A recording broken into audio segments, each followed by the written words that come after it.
This is when the DV began. Now, I'm not going to go over everything that Cassie experienced because we've heard this a lot ever since the case came out. However, I do think it's important to note that one time Cassie had to go to the hospital because she was experiencing memory loss. And the doctors had to report back to Diddy about her condition. Now, he's not next of kin. These doctors just willingly shared information with him, and they weren't supposed to. But this is how controlling he is. So I want to make a note of that because it plays a part in the Kim Porter part. Okay, so just hang on, we're getting to Kim. In 2007, Lori-Ann Gibson filed a complaint against. Now, we all seen this fight between Lori-Ann and Puffy go down on camera when they were filming Making the Band. But MTV couldn't air it the way that it really went down because according to the police report, it got very physical. In the police report, it says that he actually went after Lori-Ann with a chair.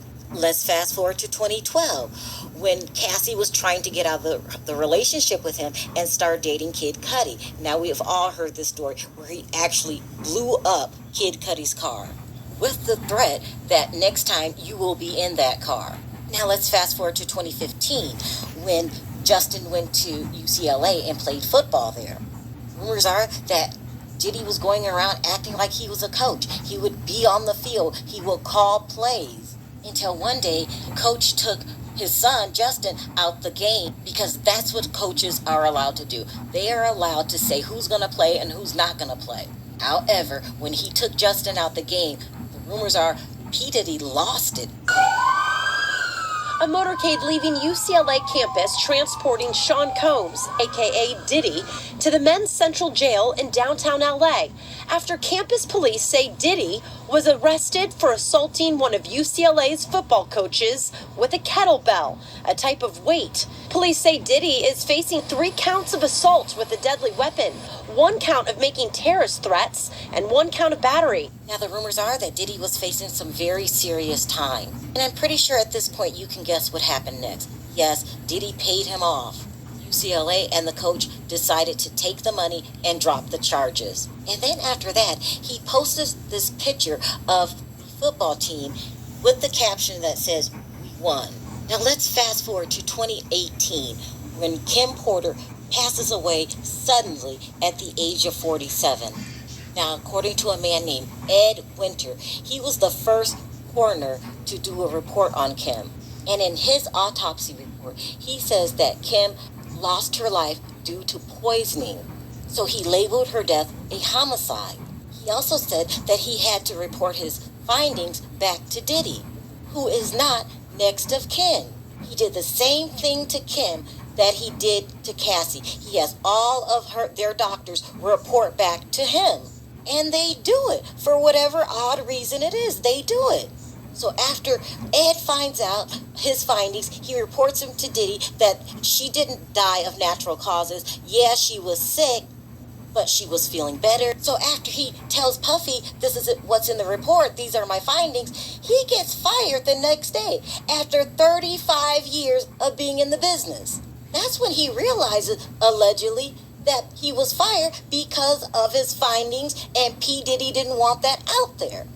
So they fire him and bring another coroner in who mysteriously ignores all of the other findings that Ed found. And he labels the cause of death a pneumonia. So he goes around pleading with the judges to reopen the case so he can prove that this wasn't pneumonia, she had poison in her system. And he was very specific on the type of poison that was used. So the judge decides to reopen the case. So he was prepared to go to court to talk about what type of poison it was and how it works. However, he wasn't allowed to do that because he died a couple days later. Now, is that a coincidence or is it a cover-up? Now, this is something very, very important to take notes about. The minute that Al B. Sure found out that Kim had passed away of a pneumonia, this is what he posted. Now, at the very bottom of this posting, it says, "I do know very clearly that Kimberly didn't just check out all of a sudden over pneumonia. That's some BS. Really? Question mark. This is where I get in trouble.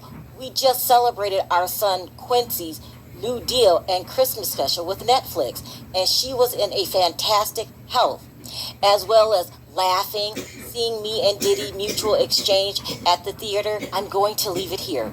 Now, he didn't say anything more about it publicly, but according to the rumors, he talked to his son, Quincy, about his suspicion. Now, this put Quincy in a very awkward position because Diddy has always been the father figure in his life, even when Al wasn't. But now he's in an awkward position because basically what's going on is people are going around saying that he unalived your mother, the person that you loved most on this earth. They said that Quincy was very, very, very close to Kim and is still mourning her passing to this very day.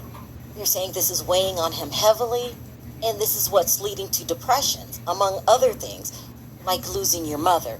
They're also saying that he's scared to confront Puffy about the things that his real biological father, Al B. Sure, has told him. And with Puffy's history that we just went over, I would be scared too. As a matter of fact, I wouldn't even bring it up because we don't know what P. Diddy's reaction is going to be. Let me know your thoughts in the comments section. Until next time, bye for now. He was posting motivational quotes from the one and only Kobe Bryant. Talking about, yeah, listen.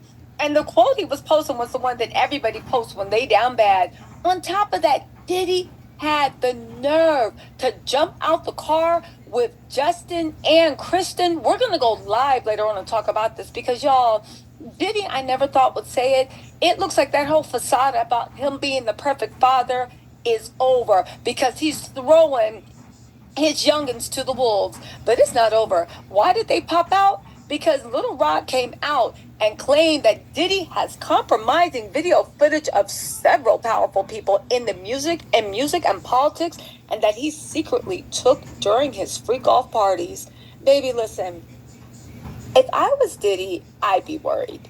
Because at the end of the day, I know he thought all this information would protect him. Maybe like Kanye said, is true. Diddy is feds. Diddy is the rap Epstein. But the block is too hot. Too many people are coming forward. Does Diddy have the money to pay off a federal judge? I mean, if you can believe the rumors, maybe he was paying off state and local. But a federal judge? I don't know about that. Anyway, I would just actually think sometimes it would be easier for Diddy just to somehow magically go quiet for everybody that he might actually have either compromising information on, or maybe they were joining in. Again, we'll go over this in live, but let me just tell y'all what Little Rod said. They said details of Little Rod's ongoing SA lawsuit against Diddy continue to come forward. In recent findings, the reports state that the music producer accused Diddy of harboring distasteful video footage on some powerful individuals, suggesting that he keeps it for blackmail. Reportedly, Rodney Little Rod Jones' attorney, that's Tyrone Blackburn, makes accusations in a new filing added to their initial 73-page lawsuit. They say that they claim that Little Rod discovered Sean Diddy Combs put hidden cameras in every room of the house where he held regular parties and blank parties, allegedly called freak-offs. If you recall, they're saying, this is from the Jasmine brand, Cassie also mentioned the alleged freak-offs in her own lawsuit against Diddy, claiming she was forced to have blank with male prostitutes during the events. Again, I just did a video on Young Miami. As much as people are dragging Young Miami, it sounds like she was being prepped to be the new Cassie. And even in Little Rod's lawsuit, they said that Young Miami's cousin tried to SA him, but it was at the command and behest of Diddy. Tell me that don't sound like a FO. All right.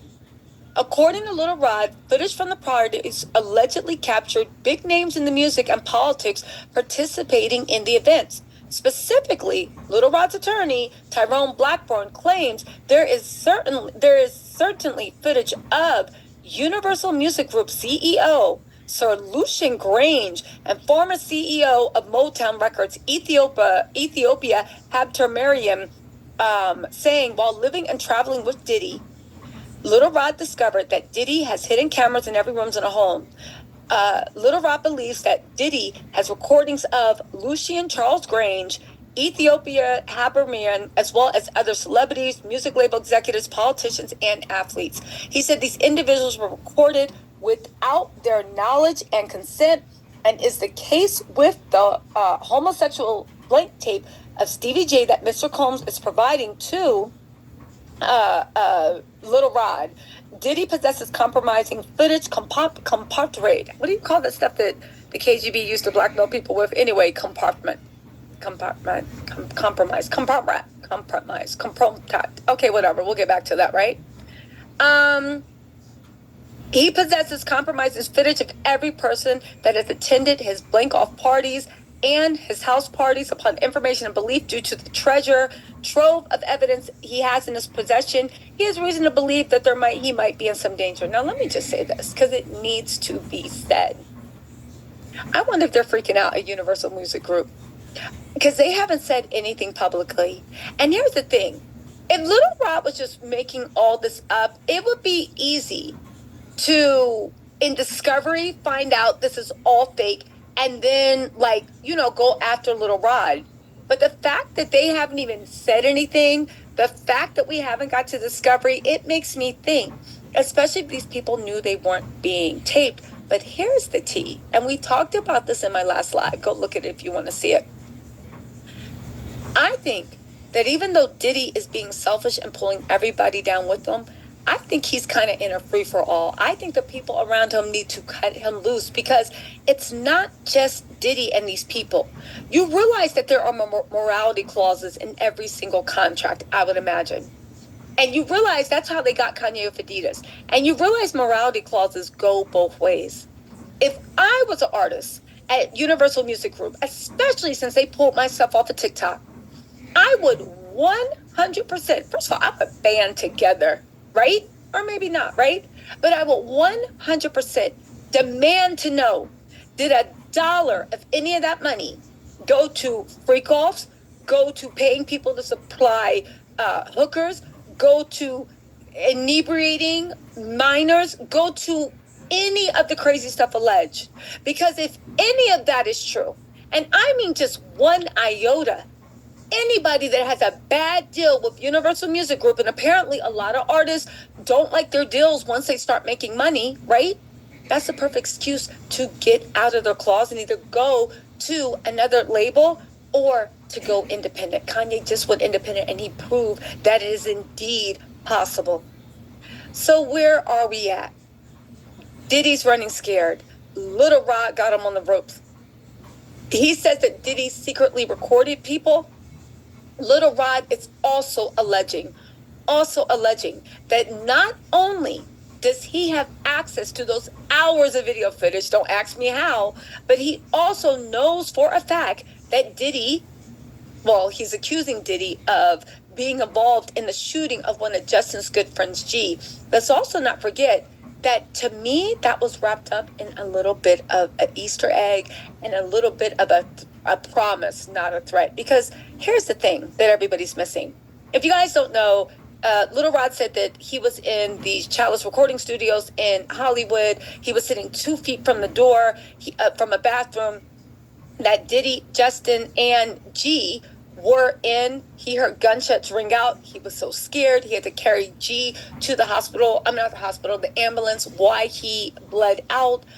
The one thing that everybody's forgetting is, one, in the lawsuit, they said they have not been able to locate G. If there is G listening, or anybody that knows G, listen, you need to call Tyrone A. Blackburn. I don't know how much. I would assume G got paid off, if this can be believed, okay? Diddy maintains his innocence. He does maintain his innocence. And nothing has either been verified or confirmed to be true or false in court, okay? So keep this in mind, right? This is based upon information and belief, based upon court documents, what the streets are saying, bloggers, Instagram, TikTok, and my own speculation. I'm not asking you to believe me. I actually want to know what you think. This is what I think. Don't take my opinion as fact. Do your own research, but this is what I think, right? But here's the thing, right? G, if you do exist, I assume just like that woman that got blank in the face by, she alleges, Diddy in the club and not Shine, she got paid off. But she also said for the next 24 years, she got harassed by Diddy's people. I 100% believe her. We'll talk about this in the live too. But if G's out there, even if Diddy did have you sign an NDA, even if Diddy did pay you off, even if you're worried about like all this stuff with Diddy coming forward, right? Let's be real. Baby, come forward and talk to Tyrone, because whatever Diddy gave you, I don't know the terms of the contract, but I would come forward. But the Easter egg that was in there, and I think this is what Diddy is most afraid of coming out, or maybe it's other people most afraid, is the fact that, what were they all doing in the bathroom together? Were they doing Colombian dancing dust? Were they dirty dancing? Was somebody touching their toes? Was it a lover's quarrel and then Diddy got involved, or was it an argument between two friends? I know women go to the bathroom together, but do men go to the bathroom together? I don't know. You let me know. I don't know man culture, right? But literally I don't know man culture. I do know for at least